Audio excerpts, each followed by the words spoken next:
Más allá de batallas perdidas o ganadas, colecciono experiencias rellenas de interrogantes, que ni el más sabio profeta se atreve a desvelar, no por falta de respuesta, sino por miedo a provocar mi ira ante la certeza de mi segura insatisfacción.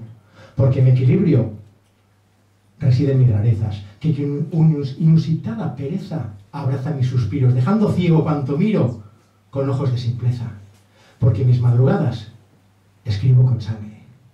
En mis madrugadas escribo con sangre porque me desangro en ellas. Unas veces lo hago en azul, dulce azul, cuando me siento como un príncipe. Cuando soy pirata, revolucionario y bandolero, me desangro en rojo, intensísimo rojo. Me desangro en 1000 tonalidades distintas de verde. Cuando estoy excitado, cuando voy caliente. Y cuando estoy de buen humor, me desangro en amarillo, chillón amarillo.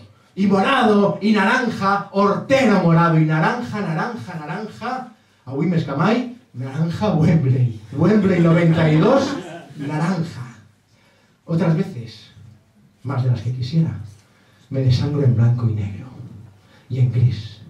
Y siempre, incluso cuando estando de buen humor lo hago en aquel tan poco discreto amarillo, siempre me desangro a pan y a cuchillo, cultivando las delicadas cenizas de mi sinvivir, en críticos campos de simpleza anárquica donde me reúno con hermanos de mi mismo linaje que me ayuden a descifrar los enigmas de mis enfurecidas emociones. No camino y ya tropiezo, no pienso y ya sueño, despierto en cada anochecer del alma, duermo y luego rujo en cada anochecer del desamor.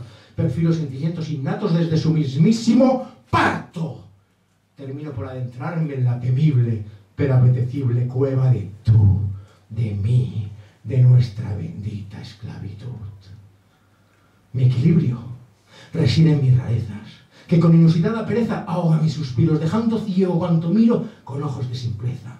Porque más allá de batallas perdidas o ganadas, colecciono experiencias rellenas de interrogantes. Porque mis madrugadas escribo con sangre.